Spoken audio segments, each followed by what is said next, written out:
creatinine.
Yes.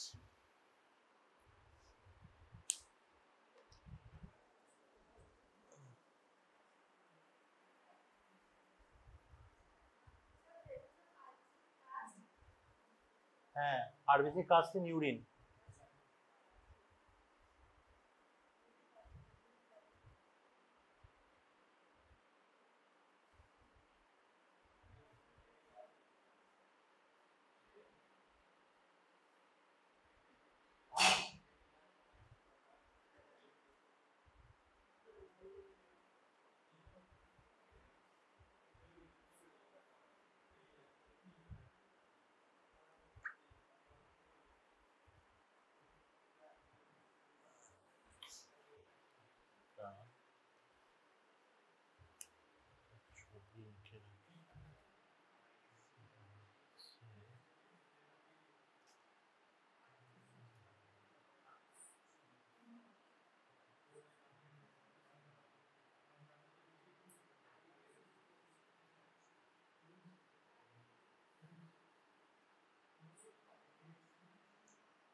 হয়ে গেছে লেখা? হয়ে গেছে?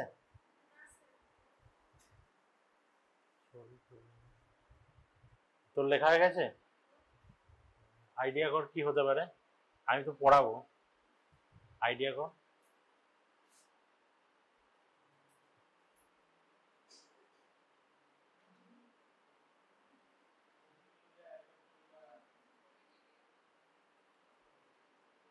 আচ্ছা,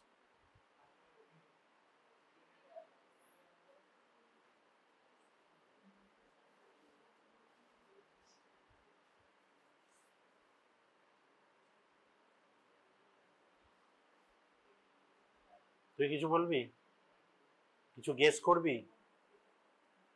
তোকেই বলছি, তোকেই বলছি, যে কেউ গেস করতে পারিস, ভুল কর না, অসুবিধা কিছু নেই। হ্যাঁ হ্যাঁ, প্রোটিন ইউরিয়া তো বটে, এটা আমি লিখে দিয়েছি, কিন্তু কোনো ডিজিজ হতে পারে, কোনো ডিজিজের কথা মাথায় আসছে? হ্যাঁ, কিডনি ডিজিজ তো বটেই। কোনটা? আচ্ছা, ঠিক আছে, নেফ্রোটিক আমি পড়াচ্ছি। হয়ে গেছে, লেখা হয়ে গেছে? ঠিক আছে, আমি এখন বলছি না কোনটা কি, ঠিক আছে, আমি পড়াচ্ছি, লাস্টে তোরা বলবি, ঠিক আছে? তো কিডনিতে জেনারেলি আজকে পড়ানোর টপিক হচ্ছে নেফ্রোটিক সিনড্রোম আর হচ্ছে রেনাল ফেলিওর। আমি আর একটা ডিজিজ পড়াচ্ছি, কারণ দুটোই খুব কাছাকাছি, ঠিক আছে, দুটোই প্রায় সিমিলার, তো দুটো একসাথে জানলে মানে তোদের পড়তেও সুবিধা হবে, যেহেতু একই টাইপের ডিজিজ। তো নেফ্রোটিক সিনড্রোমের যেটা তোর কি বলবো, মানে সব থেকে কমন কমন একটা হচ্ছে, সেটার নাম হচ্ছে মিনিমাল চেঞ্জ ডিজিজ, এমসিডি বলা হয়, সেটা বাচ্চাদের হয় মেনলি, 2 থেকে 10-12 বছরের বাচ্চাদের মধ্যে বেশি হয়, অ্যাডাল্টও হতে পারে। তো নেফ্রোটিক সিনড্রোমের যে ফিচারগুলো থাকে, একটা হচ্ছে প্রোটিনিউরিয়া, ঠিক আছে,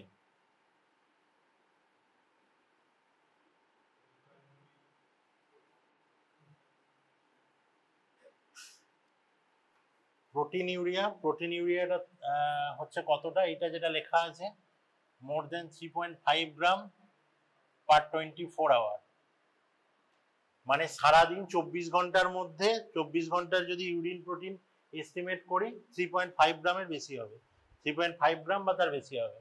ঠিক আছে, এর সাথে হচ্ছে অ্যালবুমিন কম থাকবে, হাইপো অ্যালবুমিনিমিয়া।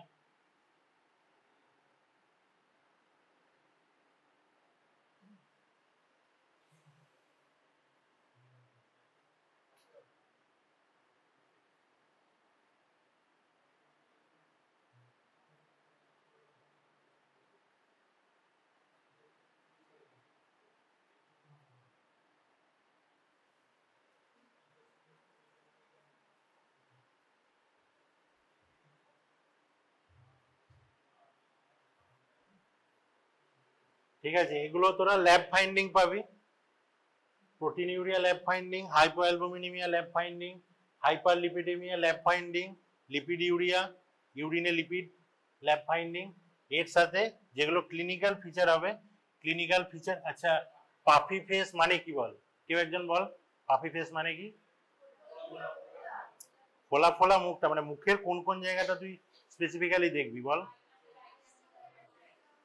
হ্যাঁ বল, এক এক করে বল। হ্যাঁ বল তুই। আন্ডার দ্য আইস নয়, এইখানে দেখবি। ঠিক আছে, এই যে টার্সাল প্লেট আর এইখানটা, চোখটা দেখবি ফুলে যায় বেশি, গালগুলো মানে চোখটা বেশি হয়। ঠিক আছে, তারপর হচ্ছে পেডালিডিমা। হ্যাঁ, পাফি ফেস মানে হচ্ছে ওভারঅল মুখটা ফোলা ফোলা থাকবে, তার মধ্যে চোখের এইখানটা আরো বেশি থাকবে।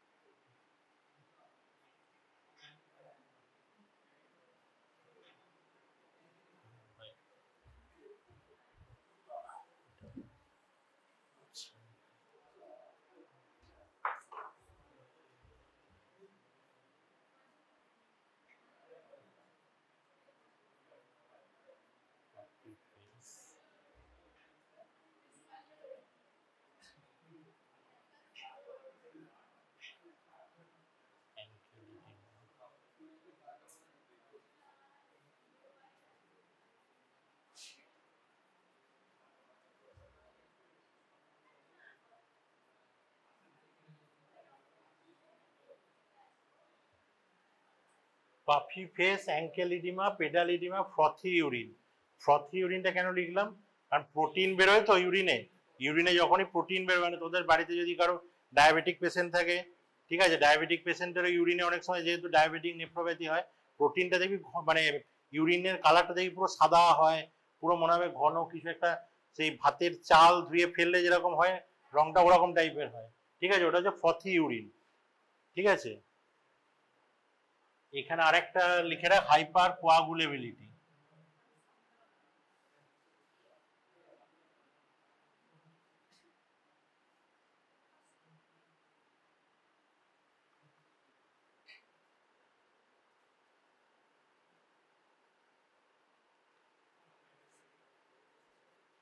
এটা হচ্ছে নেফ্রোটিক সিনড্রোমের ফিচার এগুলো। আর যদি নেফ্রাইটিক দেখি,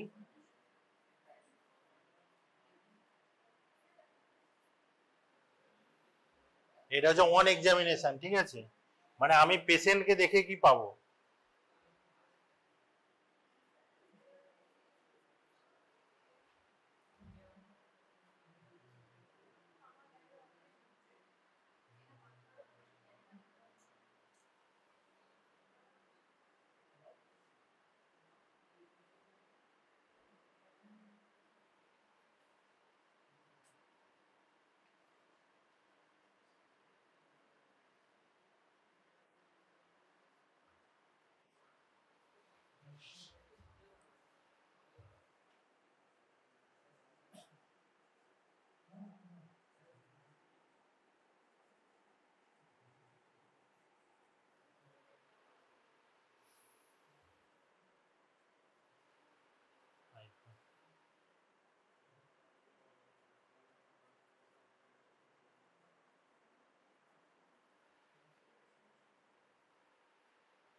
ঠিক আছে,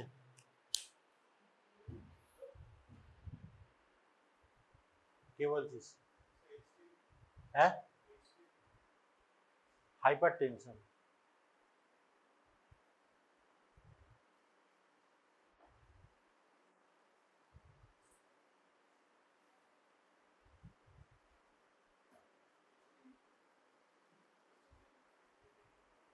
হাইপার টেনশন বুঝতে পারছিস না? লিখে দিচ্ছি।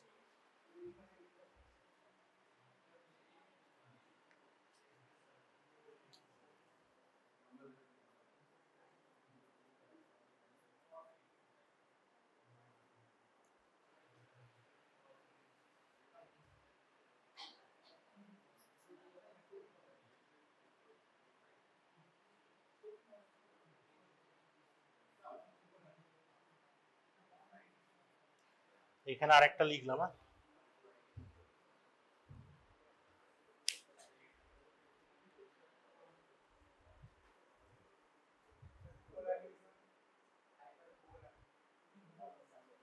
মানে কোয়াগুলেশন ফ্যাক্টর বেড়ে যায় আর কি। ঠিক আছে, মানে একটা তো হয় ধরে নে ব্লিডিং টাইম ক্লটিং টাইম একটা থাকে, যে 1.5 মিনিট 3 মিনিট তো থাকে। তো হাইপার কোয়াগুলেবিলিটি হলে মানে তার আগেই তোর ব্লাডটা ক্লট করে যাবে আর কি। ঠিক আছে, কেন হয় পরে বলছি কারণগুলো।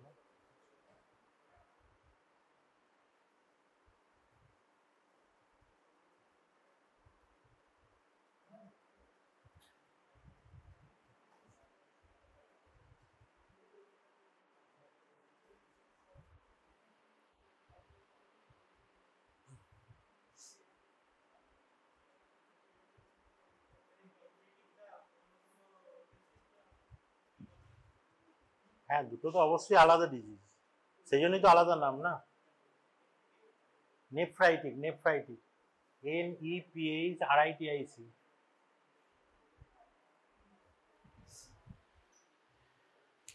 এইটা হচ্ছে নেফ্রোটিক সিনড্রোম। ঠিক আছে, এটা হচ্ছে নেফ্রাইটিক। এবার এই নেফ্রোটিক সিনড্রোমের আন্ডারেও প্রায় 4-5টা ডিজিজ আছে। এত কিছু তোদের এখন লাগবে না। তোরা বেসিক একটা পেশেন্ট যার মনে কর নেফ্রোটিকও হতে পারে নেফ্রাইটিকও হতে পারে, অ্যাটলিস্ট কমপ্লেনগুলো দেখে বা তোদেরকে কোনো ক্লিনিক্যাল প্রবলেম দেওয়া হলে তোরা যেন বুঝতে পারিস এটা মনে হচ্ছে নেফ্রোটিক, এটা মনে হচ্ছে নেফ্রাইটিক। অ্যাটলিস্ট ফার্স্ট ইয়ারে এইটুকু জানলেই অনেক। নেফ্রাইটিকের আন্ডারেও প্রায় 4-5টা রোগ আছে, নেফ্রোটিকের আন্ডারেও 4-5টা আছে। এগুলো তোদের পরীক্ষায় লাগবে না। পরীক্ষার আগে এত কিছু নিয়ে মানে মাথার উপর বোঝা বাড়িয়ে লাভ নেই। প্লেন অ্যাপ্রোচটুকু তোদের যেন ঠিক থাকে, যেটা নেফ্রোটিকের দিকে অ্যাপ্রোচ নিচ্ছে না নেফ্রাইটিকের দিকে, নাকি এই দুটো নয় অন্য কোনো ডিজিজ। ঠিক আছে, লেখা হয়ে গেলে বলবি।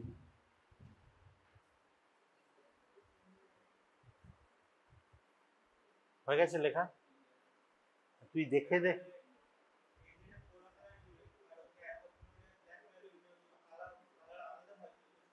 হ্যাঁ, অ্যালক্যাপ্টোনিউরিয়া আর কোলা কালার ইউরিন কেন হয় বলছি, দুটোর কারণ তো সম্পূর্ণ আলাদা।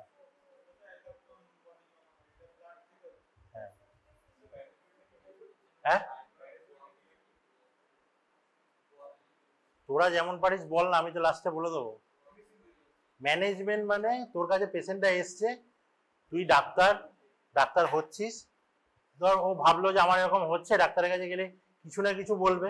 তুই তোর লেভেলে যেটুকু পারিস তাকে বলবি যে এরপরে তুমি এইটা করো, অ্যাটলিস্ট কিছু পরীক্ষা করো বা এটা করো, কিছু তো বলবি। তোর লেভেলে নিশ্চয়ই ফাইনাল ইয়ারের মতো ম্যানেজমেন্ট কেউ চাইবে না। তো তুই নিজে ভাব কি হতে পারে। ঠিক আছে, সব বলে দিলে তো আর নিজে ভাবতে পারবি না না। আচ্ছা, তোর হয়ে গেছে তো, লেখা হয়ে গেছে। তুই নেফ্রোটিক আর নেফ্রাইটিকের আমাকে ডিফারেন্স বল, দেখে দেখে বল।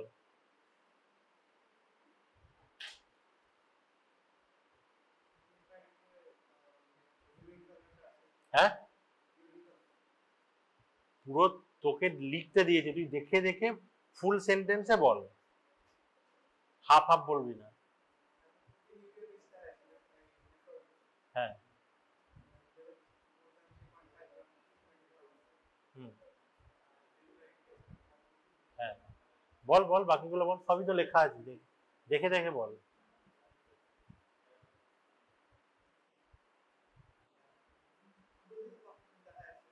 হ্যাঁ, অনেক কিছু ডিফারেন্স মোটামুটি তো আছে, 3-4টে তো আরামসেই হয়ে যাবে। বল, তুই বলবি। নেফ্রোটিক নেফ্রাইটিকের ডিফারেন্স বলো।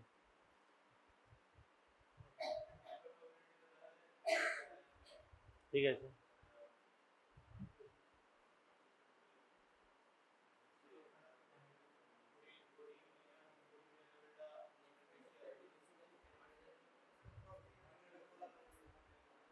হ্যাঁ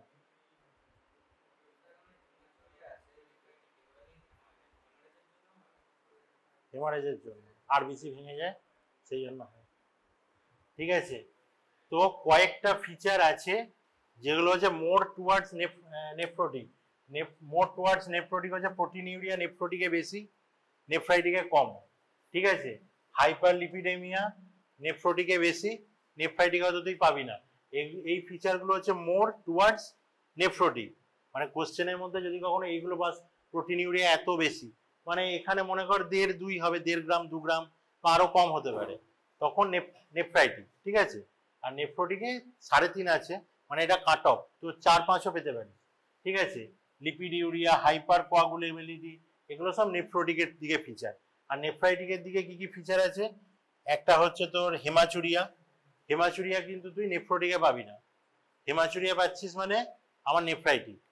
বা তোর হচ্ছে হাইপার টেনশন আছে, বা কোশ্চেনে হাইপার টেনশনের উল্লেখ আছে, তার মানে হচ্ছে মোর টুয়ার্ডস নেফ্রাইটিস।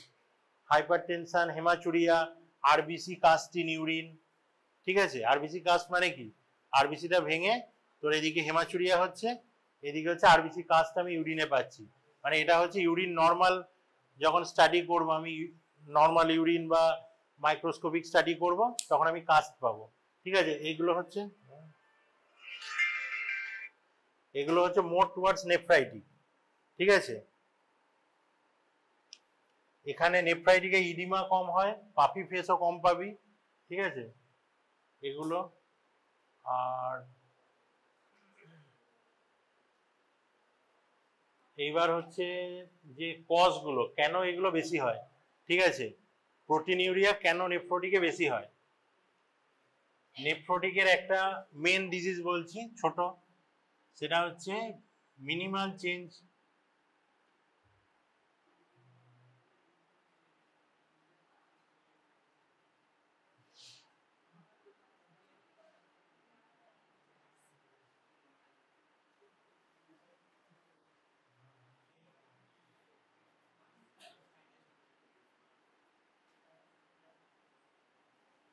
ঠিক আছে, মিনিমাল চেঞ্জ বললাম অনেকগুলো ডিজিজ আছে, তার মধ্যে একটা নিচ্ছি যেটা সব থেকে কমন, মিনিমাল চেঞ্জ ডিজিজ। আর নেফ্রাইটিকের একটা কমন পিএসজিএন, এর ফুল ফর্মটা বলছি। তো এতে কি হয়, এটা হচ্ছে পোডোসাইট। পোডোসাইট মানে এক ধরনের ফুড প্রসেস টাইপের। ঠিক আছে, তো এইটা হচ্ছে পোডোসাইট। এত কিছু আঁকার দরকার নেই, জাস্ট বুঝে নে। ঠিক আছে, এটা ধর তোর হচ্ছে এন্ডোথেলিয়াম, এটা বেসমেন্ট মেমব্রেন।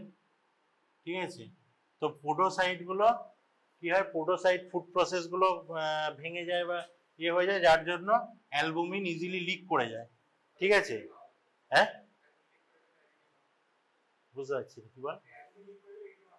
হ্যাঁ, অ্যালবুমিন লিক করার জন্যই তো ইডিমাটা হয়। তো অ্যালবুমিন যেহেতু বেরিয়ে যায়, ওই জন্য হাইপো অ্যালবুমিনিমিয়া হলো। অ্যালবুমিন বেরিয়ে গেল, তার জন্য অঙ্কোটিক প্রেসার কমে গেল, তার জন্য ইডিমা হলো। এবার অ্যালবুমিন যখন কমে যাচ্ছে, বডির তো একটা ন্যাচারাল মেকানিজম থাকবে যে আমাকে অ্যালবুমিন বেশি করে প্রডিউস করতে হবে। তার জন্য লিভারকে ও ইয়ে করে, স্টিমুলেট করে যাতে অ্যালবুমিন বেশি বেশি করে হয়। এবার লিভারের যদি সিনথেটিক ফাংশনটা অন হয়, তাহলে শুধু তো অ্যালবুমিন হবে না, তার সাথে সাথে আরো জিনিসপত্র হবে। তো সেই জন্য কি হয়, লিভার থেকে সমস্ত লিপিডো সিনথেসিস হয়। লিভার থেকে সমস্ত ক্লটিং ফ্যাক্টর যেগুলো হয়, ক্লটিং ফ্যাক্টরগুলো বেশি বেশি করে সিনথেসিস হয়। আর ক্লটিং ফ্যাক্টর বেশি বেশি করে হয় বলে আমার হাইপার কোয়াগুলেবিলিটি হয়। ঠিক আছে, লিপিড বেশি করে সিনথেসিস হয় বলে হাইপার লিপিডেমিয়া হয়, সেখান থেকে লিপিডগুলো বেশি বেশি করে চলে আসে ইউরিনে, সেই জন্য লিপিড ইউরিয়া হয়। জাস্ট এইটুকু জিনিস জেনে রাখলেই হবে যে ফুড ফুড প্রসেস ভেঙে গেল, অ্যালবুমিন লিক করলো, অ্যালবুমিন লিক করে বলে ইডিমা হচ্ছে। ঠিক আছে, এবার অ্যালবুমিন লিক করছে বলে লিভার বেশি বেশি করে, লিভার যা যা সিনথেসিস করে সব বেশি বেশি করে সিনথেসিস করছে, তার জন্য এইগুলো দেখা যাচ্ছে। ঠিক আছে?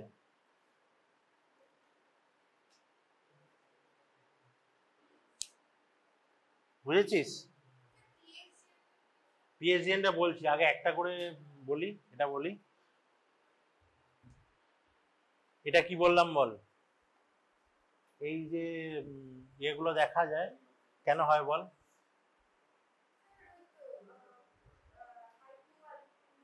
হ্যাঁ, ওগুলো তো লেখা আছে, ওগুলো কেন হয় বললাম, এখনই তো বললাম। না বুঝতে পারলে বল। দেখ তোরা, হ্যাঁ দাঁড়া দাঁড়া, ওকে বলতে দে। ইডিমা কেন হয় বল? তুই বল, তুই বল, চেষ্টা কর না। হ্যাঁ, তুই বলছিস কেন, তুই বল।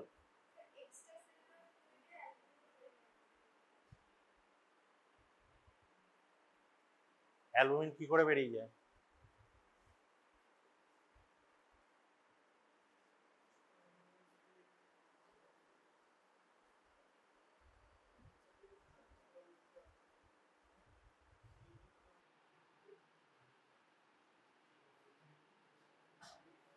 এগুলো লেখার দরকার নেই, দরকার নেই, বললাম না আমি যেগুলো বলছিলাম যে নেফ্রোটিকের অনেকগুলো মানে সাব টাইপ আছে, তার জন্য এক একটা কজ আছে, তোদের এগুলো লাগবে না, এগুলো প্যাথোলজি বা ফাইনাল ইয়ারে পড়বি। তো এটা বললাম মিনিমাল চেঞ্জ ডিজিজ। পিএসজিএন এর ফুল ফর্ম হচ্ছে পোস্ট স্ট্রেপ্টোকক্কাল গ্লোমেরুলার নেফ্রাইটিস। ঠিক আছে? তো এইখানে যে দেখছিস তোর হচ্ছে এই সেকেন্ড কোশ্চেনের যেটা একটা সোর থ্রোটের ফিচার আছে, তো এই স্ট্রেপ্টোকক্কাস একটা ব্যাকটেরিয়া আছে, দেখবি অনেক সময় তোর গলা ব্যথা করে। তো অনেক গলা ব্যথা হচ্ছে স্ট্রেপ্টোকক্কাসের জন্য হয়। ঠান্ডায় মনে কর আইসক্রিম খেয়েছিস বা ঠান্ডা জল খেয়েছিস, হঠাৎ করে ঠান্ডা পড়ে গেছে বৃষ্টি ফিষ্টি হওয়ার পর, তারপর হয় না হঠাৎ করে গলাটা ব্যথা করছে, তো অনেক সময় এই গলা ব্যথাগুলো স্ট্রেপ্টোকক্কাসের জন্য হয়। ঠিক আছে? তো এবার স্ট্রেপ্টোকক্কাস একটা টক্সিন বের করে, স্ট্রেপ্টোকক্কাল একটা টক্সিন আছে, এই টক্সিনটার জন্য আরবিসি ডিস্ট্রাকশন হয়। ঠিক আছে? মানে এখানে আমার প্রোটিনিউরিয়া কেন হচ্ছে বললাম, যে পোডোসাইট নষ্ট হচ্ছে বা অ্যালবুমিন লিক করছে তার জন্য। ঠিক আছে? এইখানে আমার কজটা বিশেষ করে পিএসজিএন এর ক্ষেত্রে, যে স্ট্রেপ্টোকক্কাস একটা ব্যাকটেরিয়া, তার টক্সিন থেকে হচ্ছে আরবিসিটা ভেঙে যাচ্ছে। হ্যাঁ, আর সেটার জন্যই আমার হচ্ছে তোর বাদবাকি ম্যানিফেস্টেশন গুলো হচ্ছে। তোদের লেভেলে এইটুকুই ঠিক আছে, তোরা যেন নেফ্রোটিক আর নেফ্রাইটিক দুটোকে ডিফারেন্স করতে পারিস, যে এই ফিচারগুলো মোর টুয়ার্ডস নেফ্রোটিক, এই ফিচারগুলো মোর টুয়ার্ডস নেফ্রাইটিক। বুঝতে পেরেছিস? আরে ওগুলো লেখার দরকার নেই রে বাবা, ফালতু ওগুলো খাতা ভর্তি করার কোনো দরকার নেই, পড়ারও দরকার নেই, আমি তো বলছি। শুধু বেসিক যেটুকু জানার দরকার সেইটুকু জেনে রাখ। নেফ্রোটিকের ফিচার কি কি, নেফ্রাইটিকের ফিচার কি কি, ক্লিনিক্যাল এক্সামিনেশনে কি কি পাবো, পেশেন্ট কি কি নিয়ে প্রেজেন্ট করবে, এইটুকু জেনে রাখ যাতে তোরা বুঝতে পারিস।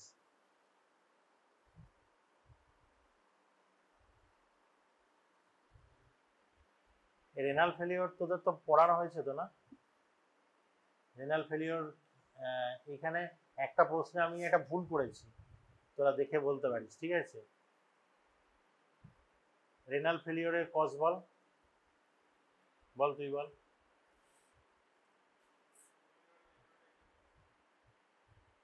হ্যাঁ, রেনাল ফেলিওর কত রকম হয়?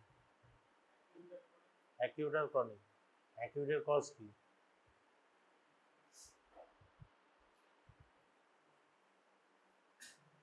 বল, তুই বলবি, চেষ্টা কর। হ্যাঁ,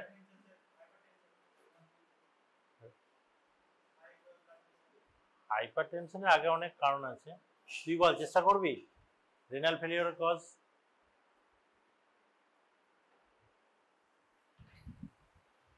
নেফ্রোটিক নেফ্রাইটিক, বুঝতে পেরেছিস তো সবাই? ঠিক আছে? রেনাল ফেলিওর তোর হচ্ছে টাইমিং বা ডিউরেশন কে ধরলে দুটো ভাগে ডিভাইড করা যায়, অ্যাকিউট আর ক্রনিক। রেনাল ফেলিওর কতদিন ধরে সিমটমগুলো পারসিস্ট করছে সেটার বেসিসে অ্যাকিউট আর ক্রনিক, আর কজের বেসিসে আমরা pre renal, renal, post renal, এগুলো তো পড়ানো হয়েছে। বল একটা, এটা ভেবে বল, ভেবে বল, ভাবছিস না, এত তাড়াহুড়ো কিসের? সব তো আগেও বলেছিস, একটু ভেবে চিনতে বল। হ্যাঁ, না না, নেফ্রাইটিক নেফ্রোটিক সবেতেই লাস্টে তুই রেনাল ফেলিওর পাবি। ঠিক আছে, এবার তুই হ্যাঁ, ক্রনিকটা তো বললাম যে অ্যাকিউট আর ক্রনিকটা হচ্ছে ডিউরেশন। মনে কর 7 দিনের জন্য যদি এই সিমটম গুলো হয় তাহলে সেটা অ্যাকিউট হবে, বা জাস্ট সকাল থেকে হচ্ছে তাহলে সেটা অ্যাকিউট হবে। আর ক্রনিক কখন হবে, তাহলে একটা লং ডিউরেশন থাকবে। অ্যাকিউট আর ক্রনিকটা তো আমি এইটার বেসিসে ডিফারেন্সিয়েট করছি, যে লং ডিউরেশন না শর্ট ডিউরেশন। কিন্তু প্রি রেনাল, রেনাল আর পোস্ট রেনাল এইটা কিসের বেসিসে হবে বল?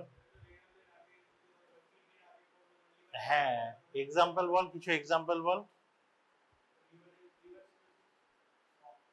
লিভার সিরোসিসটা কোনটা আসবে বল? Pre renal. লিভার সিরোসিস হলে রেনাল ফেলিওর হবেই। তো এগুলো পড়ানো হয়েছে বলে আমি জিজ্ঞেস করছি, আমি তো বলে দেবো লাস্টে। হ্যাঁ হ্যাঁ,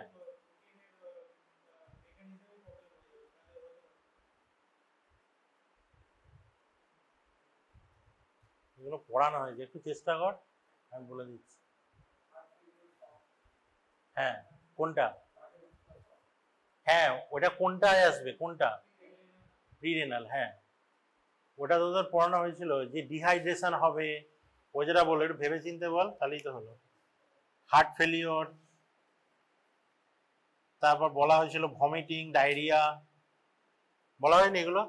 ভমিটিং হবে, ডায়রিয়া হবে, মানে ভমিটিং, ডায়রিয়া, ব্লাড লস, কারো মনে করো অ্যাক্সিডেন্ট হয়েছে, ব্লাড লস, তাহলে বডির ফ্লুইড কমে যাচ্ছে।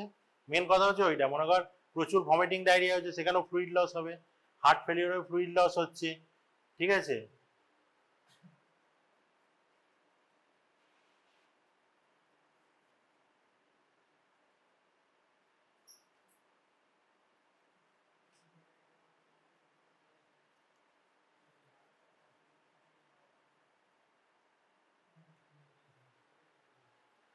ঠিক আছে, তাহলে এইগুলো হলে কি হবে না, কিডনির পারফিউশন কমে যাবে।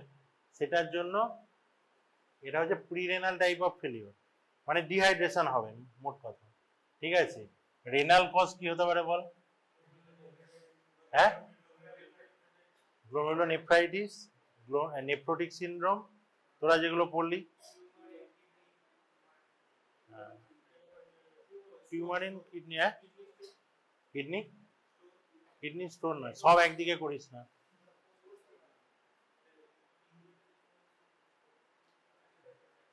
ঠিক আছে, তোদের লেভেলে এটা ঠিক আছে, নেফ্রোটিক,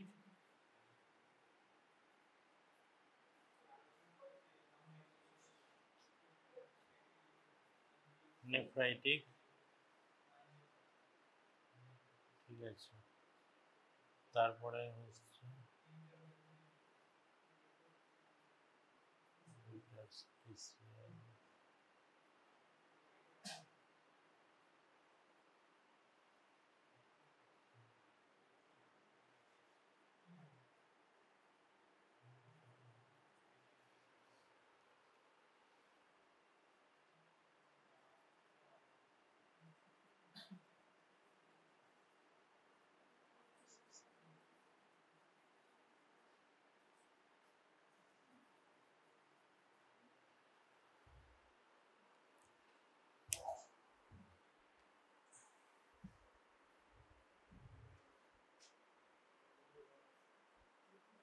লেখা হয়ে গেছে? কি বল, কোনটা বুঝতে পারছিস না? কোনটা, 4 নম্বরটা? Glomerular disease.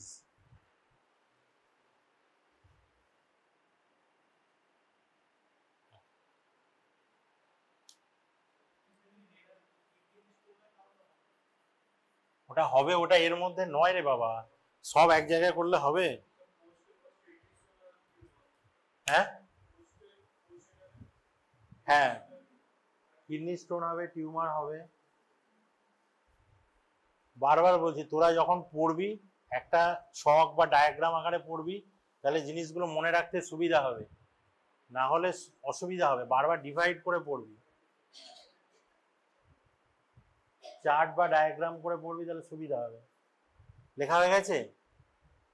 এইটা প্রি রেনালে এগুলো আসলো কেন, মানে ভমিটিং, ডায়রিয়া, ব্লাড লস, এগুলো তো কিডনির কোনো ব্যাপার নয়, নট কিডনি রিলেটেড, ঠিক আছে? সেই জন্য এটা প্রি রেনাল। আর রেনাল মানে হচ্ছে এই সব ডিজিজগুলোই কিডনিতে হয়, nephrotic, nephritic, interstitial nephritis, glomerular disease, এগুলো সবই কিডনিতে হয়। আর কিডনির যে কোনো ডিজিজ আলটিমেটলি সেটা যদি বড় আকারের হয় সেটা আলটিমেটলি রেনাল ফেলিওর করবে। তাহলে রেনাল মানে হচ্ছে শুধু রেনাল ডিজিজ, হ্যাঁ ঠিক আছে, কিন্তু রেনাল স্টোন, টিউমার, ঠিক আছে, এইগুলো রেনালের মধ্যে আসবে না, এগুলো পোস্ট রেনালের মধ্যে আসবে।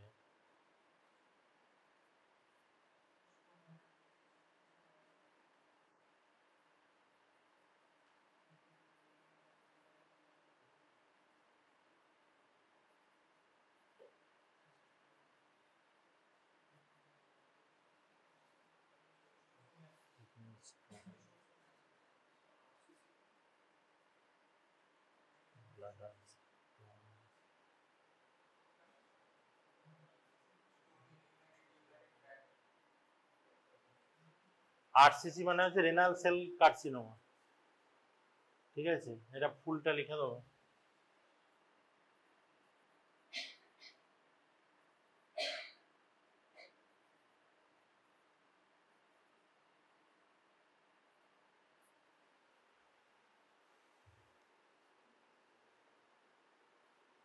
আর স্ট্রিকচার মানে হচ্ছে ন্যারোয়িং, ঠিক আছে, স্ট্রিকচার মানে হচ্ছে ন্যারোয়িং। যেমন দেখবি প্রস্টেটোমেগালি হলো ন্যারোয়িং হয়, বয়স বাড়িতে বয়স্ক অনেক পেশেন্ট থাকলে দেখবি প্রস্টেটের ওষুধ খায়, মানে ওদের প্রবলেমটা কি রাত্রে বারবার বাথরুম যেতে হয়, বাথরুম একবারে ক্লিয়ার হয় না, ঠিক আছে, কারণ ওই প্যাসেজটা ন্যারো হয়ে গেছে। স্ট্রিকচার অন্য কোনো কারণেও হতে পারে, ইনজুরির জন্য স্ট্রিকচার হতে পারে, স্ট্রিকচার মানে হচ্ছে লুমেনটা ন্যারো হয়ে যাবে।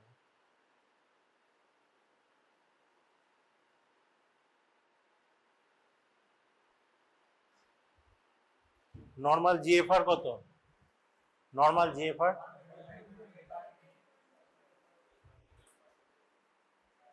আর জিএফআর এর ক্লাসিফিকেশনটা মনে আছে? মানে অ্যাবনর্মাল কখন থেকে হচ্ছে, অ্যাবনর্মাল কখন থেকে হচ্ছে জিএফআর? হ্যাঁ বেড়ে যায় বলছি না, তোকে মনে কর কোনো একটা প্রবলেম আছে, এখানে মনে কর জিএফআর একটা দেয়া আছে, তো তুই তো বুঝবি কি করে যে এটা নর্মাল না অ্যাবনর্মাল? হ্যাঁ কমে যাবে বেড়ে যাবে, তুই তো একটা রেফারেন্স ভ্যালু থাকবে, সেটা না জানলে বুঝবি কি করে যে নর্মাল ভ্যালুর ওপরে আছে তার মানে বেড়ে গেছে, নর্মাল ভ্যালুর নিচে আছে মানে কমে গেছে, সে নর্মালটা তুই কত অবধি নর্মাল ধরতে পারিস? হ্যাঁ বল বল।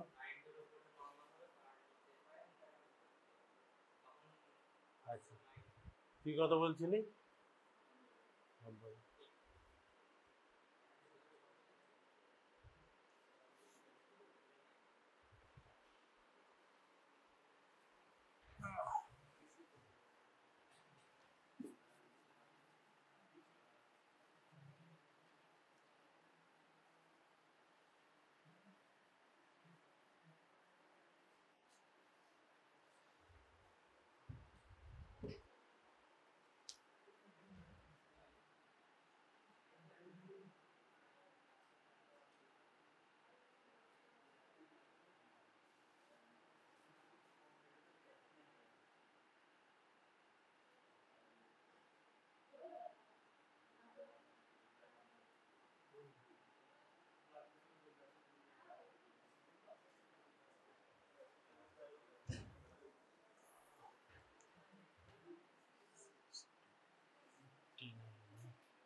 ঠিক আছে, এইটুকু মনে রাখলেই হবে, মোর দেন 90 নর্মাল, 60 to 89ও নর্মালি ধরতে পারিস, হ্যাঁ মানে তোদের যদি আসে 60, 65, 70 নর্মালি ধরে নে, ঠিক আছে, মানে মাইল্ড, মানে পেশেন্ট অত কিছু বুঝতে পারবে না। পেশেন্ট বুঝতে পারবে যখন এই 30 থেকে 59 এর রেঞ্জে আসবে, তখন পেশেন্ট অল্প অল্প সমস্যা পড়বে। ঠিক আছে, আর এইখানে এলে তো খুবই সমস্যা, আর এখানে যখন আসবে মানে তখন আর কিছু করার নেই। তোদেরকে এই যে চার্ট গুলো বললাম, এই চার্ট গুলো লিখে রেখে দিবি, এইগুলোই কোশ্চেনের লাগবে, জাস্ট এইটুকু। এই ডিফারেন্সিয়েটিং ফিচার গুলো রেখে দিবি, এইগুলোই লাগবে, এর বেশি পড়ার দরকার নেই এগুলো থেকে। এইটুকু বুঝে নে, না বুঝতে পারলে বল।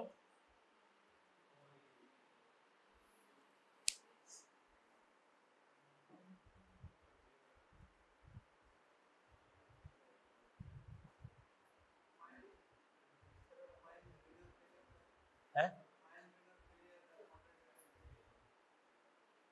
হ্যাঁ, কি বললি বুঝলাম না।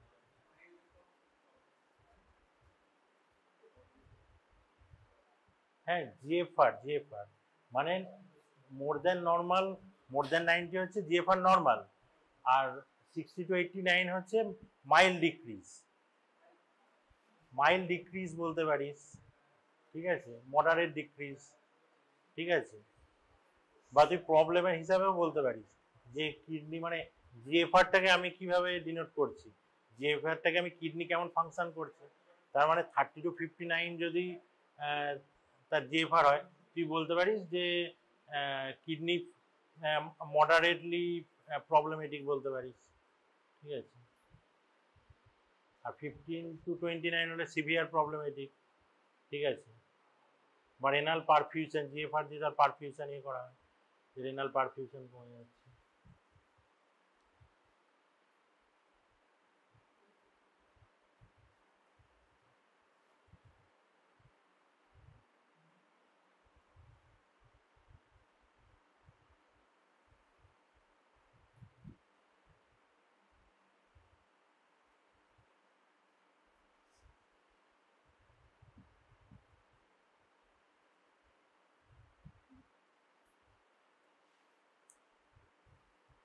হয়েছে, লেখা হয়ে গেছে। এবার 1 নম্বরটা বল কেউ, কি হবে?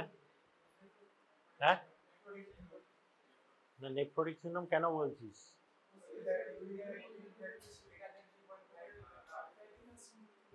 হ্যাঁ,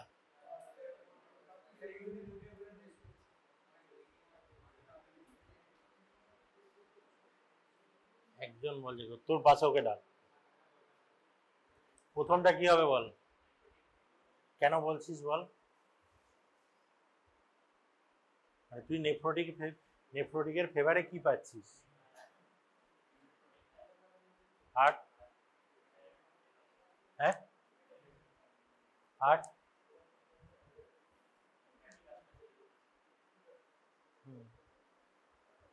ঠিক আছে, তুই ম্যানেজমেন্ট কি করবি?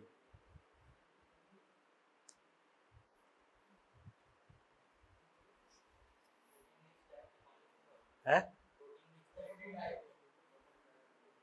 ওকে বলতে দে, ওকে বলতে দে,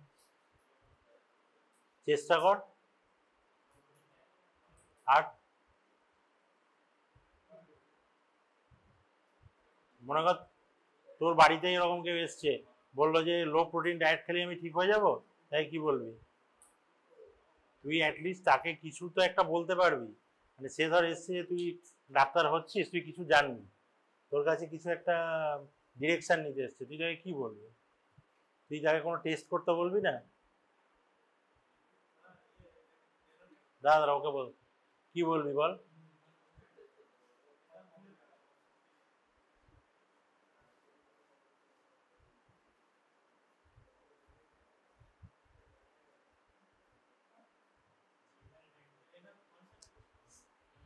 তুই তুই লাস্টে, তুই, হ্যাঁ, পরেরটা বল, পরেরটা বল, 2 নাম্বারটা, 2 নাম্বারটা।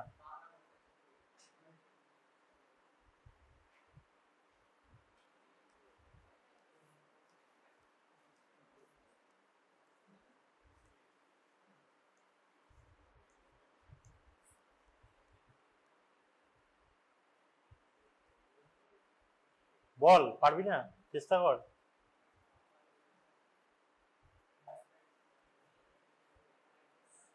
তুই সামনে চলে আয়, সামনে চলে আয়, সামনে চলে আয়। বাংলা বোঝে না? ঠিক আছে, সামনে আসুন, নাহলে তো বুঝতে পারছি না।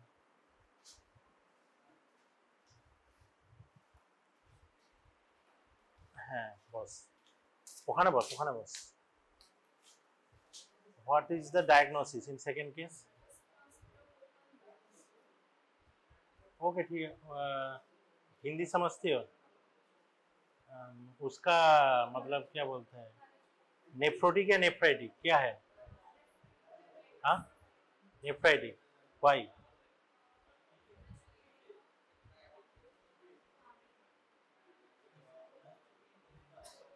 प्रॉब्लम तो में लिखा हुआ है, क्यों बोल रहे हो नेफ्राइटिक, क्यों बोल रहे हो?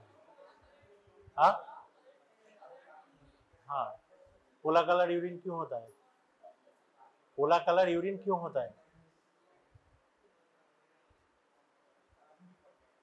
अभी तो बोला ना, अभी तो मैंने बोला ना क्यों होता है, सुना नहीं?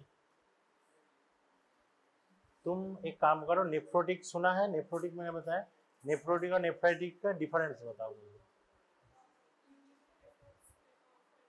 हाँ,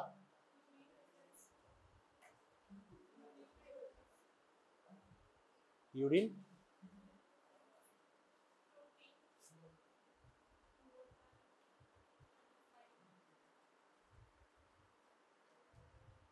किस में होता है? किस में होता है? नेफ्रोटिक में। और क्या होता है? ईडी में तो दोनों में होता है। हाँ, तो डिफरेंशिएट कैसे करोगे?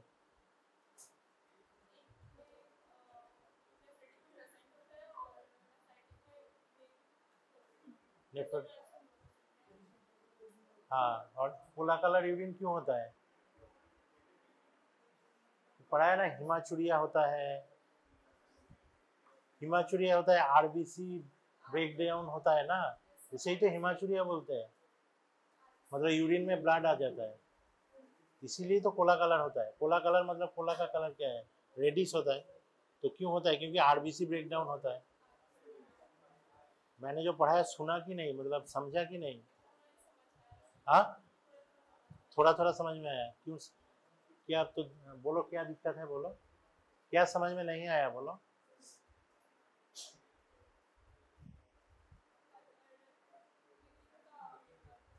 हाँ हाँ, क्या समझ में नहीं आया? यूरिन का कलर, हाँ। और क्या समझ में नहीं आया? और देख के बताओ। ये नेफ्राइटिक में क्या क्या होता है बताया मैंने, जो हाइपर लिपिडेमिया होता है, लिपिडीमिया होता है, बोला ना, क्यों होता है? हाँ, नहीं समझ आया तो बोल क्यों नहीं रहे हो? हाइपो एल्बुमिनिमिया होता है ना, एल्बुमिन डिक्रीज होता है ना, क्यों होता है? क्यों?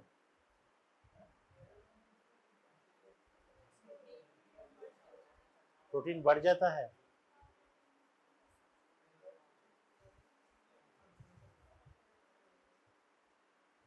अरे वो पोडोसाइट का एक पिक्चर दिया था ना।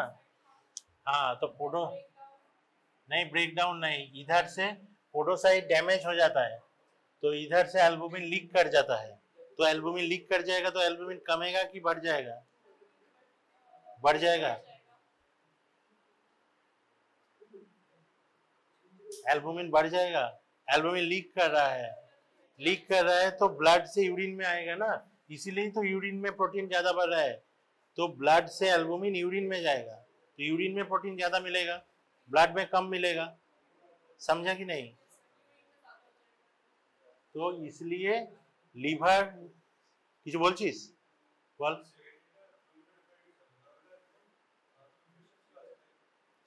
हाँ, ठीक है दारा, ओके बोल। तो क्योंकि लीवर सब कुछ सिंथेसिस करता है, लिपिड सिंथेसिस करता है, एल्बुमिन सिंथेसिस करता है, क्लॉटिंग फैक्टर करता है। तो लीवर को क्या करना, मतलब बॉडी को क्या चाहिए ताकि एल्बुमिन ज़्यादा से ज़्यादा ब्लड में आए? तो लीवर सब कुछ ज़्यादा सिंथेसिस करता है, लिपिड ज़्यादा करता है, क्लॉटिंग फैक्टर ज़्यादा करता है। ठीक है, समझ नहीं रही हो तो बोल क्यों नहीं रही हो? ये क्या होगा वो बताओ।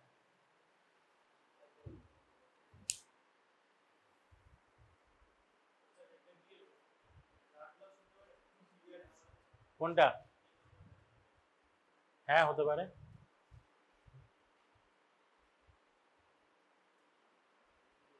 দু নম্বরটা গ্লোমেরুলোনেফ্রাইটিস, সবই তো লিখে দিয়েছি। বিপি বেশি আছে, ইডিমা আছে, সোর থ্রোট, ফিভার, ঠিক আছে, কোলা কালার ইউরিন, আরবিসি কাস্ট, সব যা যা ফিচার লিখেছি সবই এখানে দেওয়া আছে। হ্যাঁ কি হবে?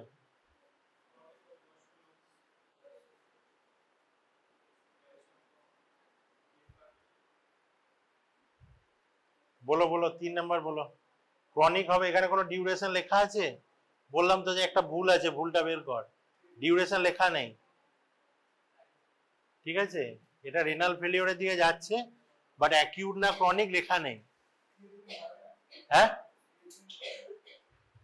2 লেখা আছে, ঠিক আছে, মানে মনে কর তুই ওই তো 52 আছে, মানে খুব খারাপ নয়, বাট এটা রেনাল ফেলিওরেরই কেস, অ্যাকিউট ক্রনিক আমি দিইনি, ঠিক আছে, মানে কোনো ডিউরেশন এখানে দেওয়া নেই, ঠিক আছে?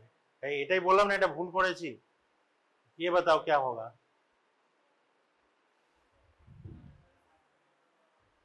जीएफआर नॉर्मल कितना होता है उधर? नहीं देख के। हाँ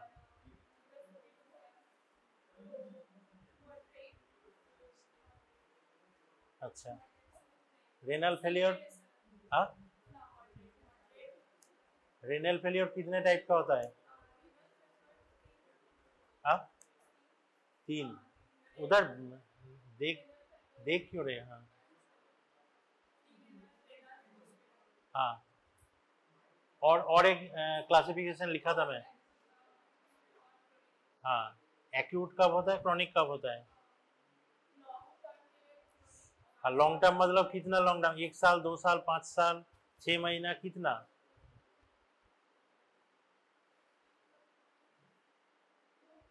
हाँ 3 months, ठीक है, मोर देन 3 months क्रॉनिक।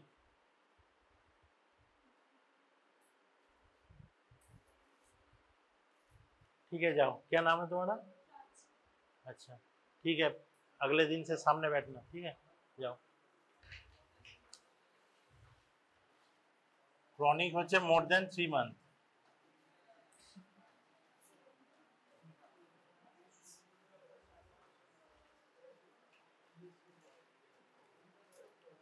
ঠিক আছে বল, ম্যানেজমেন্ট কেউ বলবি, ট্রাই করবি কেউ?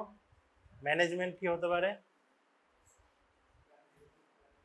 কেউ ট্রাই করবি?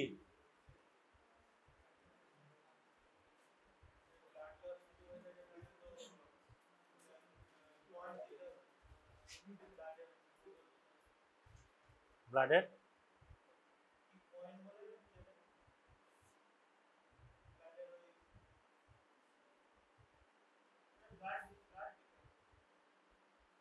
সেটাকে তুই অন্যভাবে বল না, মনে কর একটা লোক এসছে, তার শরীরে মনে কর 13 হিমোগ্লোবিন ছিল, তার যদি 4-5 লিটার ব্লাড বেড়ে যায় তাহলে খুব একটা তো অ্যানিমিয়া হবে না। তুই তার ব্লাড নিয়ে ব্লাড টেস্ট করে দেখতে পারিস হিমোগ্লোবিন কত আসছে। মানে আমরা তো কোনো একটা পেশেন্ট যদি মনে হয় অ্যানিমিক কিনা, তাহলে আমি তার লোকটাকে দেখে হয়তো কিছুটা বোঝা যাবে, যে সঙ্গে সঙ্গে তার অ্যানিমিয়ার ফিচারগুলো ডেভেলপ করবে না। আমি যেমন হিমোগ্লোবিন করে দেখে নেবো, হিমোগ্লোবিন যদি খুব কম থাকে তখন আমি তাকে ব্লাড দেবো, ব্লাড দিতেই পারি সব। তোরা ম্যানেজমেন্টে একটা টেস্ট বলছিস না যে এই টেস্ট করবো? হ্যাঁ কিডনি ফাংশন টেস্ট বললে হবে না, কি কি টেস্ট সেটা বলতে হবে।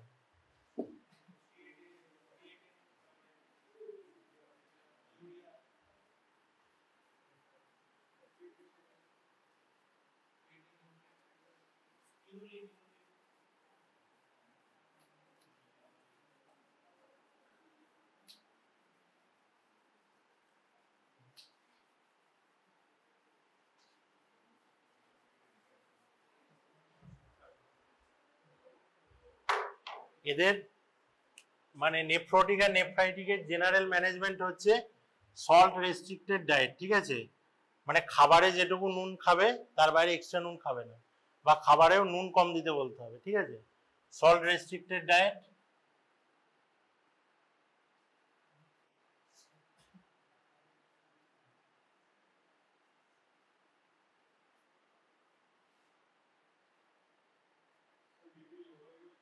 হ্যাঁ, বিপি লো হয়ে গেলে সেটা তুই সল্ট দিয়ে আর কত বিপি বাড়াবে?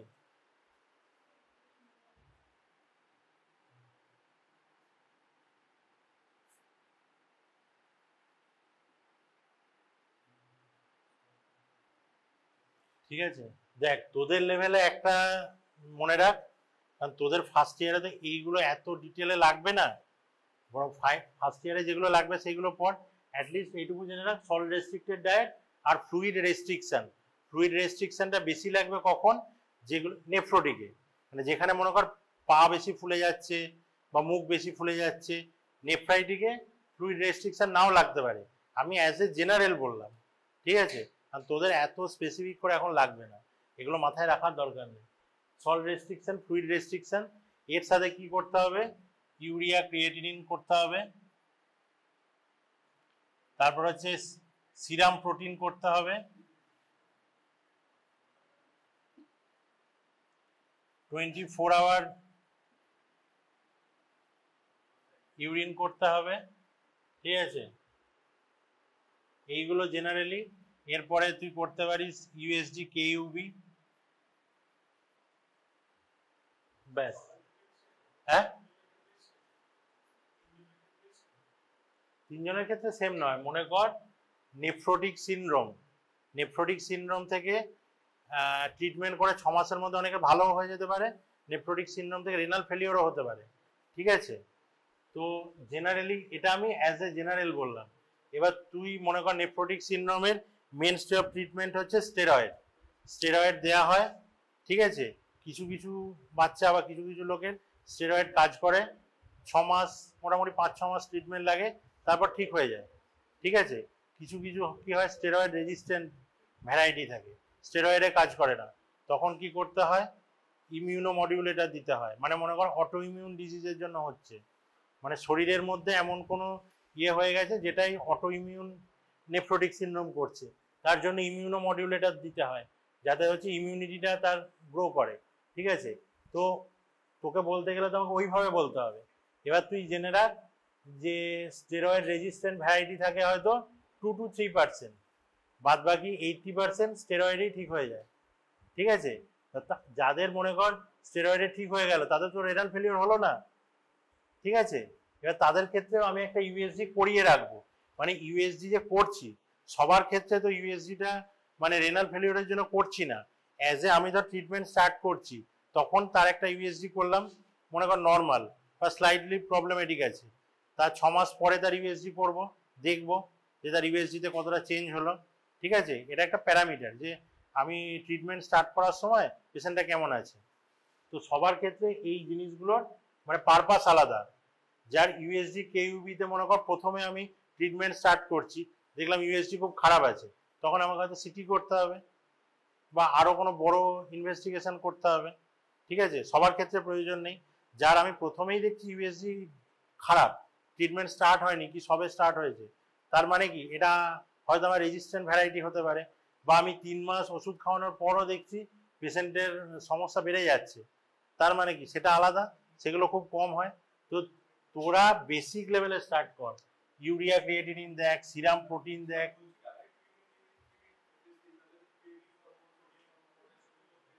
হ্যাঁ, হ্যাঁ, ঠিক আছে, আমি বলছি তোদেরকে আলাদা আলাদা করে বলতে হবে। এবার সোডিয়াম পটাশিয়াম গুলো তোদের রেনাল ফেলিওরে বেশি প্রয়োজন, ঠিক আছে? বা পেশেন্ট মনে কর দেখলি যে একটু ডিলিরিয়াম স্টেজে আছে, ভুলভাল বকছে, তখন সোডিয়াম পটাশিয়াম লাগবে, ঠিক আছে? তোদেরকে এত ডিটেলে জিজ্ঞেস করবে না, তোরা অ্যাটলিস্ট ম্যানেজমেন্ট বললে এইগুলো বলবি, যে এইটুকু বললেই তোরা তোদেরকে বেসিকটুকু বলেছি, ঠিক আছে? এর বেশি অনেক কিছু হতে পারে। ইউএসজি কেইউবি বলবি, ঠিক আছে? তার আর রেনাল ফেলিওরের ক্ষেত্রে তোদেরকে যদি মনে কর এই পেশেন্টটা ক্রনিক হলো, তাহলে ক্রনিক রেনাল ফেলিওরের কত রকম কজ আছে, তাহলে তোকে সেই দিকে যেতে হবে, ঠিক আছে? এরপরে মনে কর সিটি করতে হতে পারে, রেনাল বায়োপসি করতে হতে পারে যদি রেনাল সেল কার্সিনোমা হয়, বা মনে কর কোনো টিউমার হয়েছে, টিউমারটা কার্সিনোমা হতে পারে, বিনাইনও হতে পারে, তাহলে আমাকে বায়োপসি করতে হতে পারে, ঠিক আছে?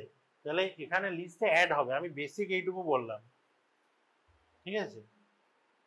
এবার এইটা মনে কর ব্লাড লস হয়েছে, তাহলে তুই পেশেন্টটাকে ডেকে পেশেন্টটার একটা ব্লাড নিবি, দেখবি হিমোগ্লোবিন কত, হিমোগ্লোবিন কম, তাকে ব্লাড দিবি, ঠিক আছে।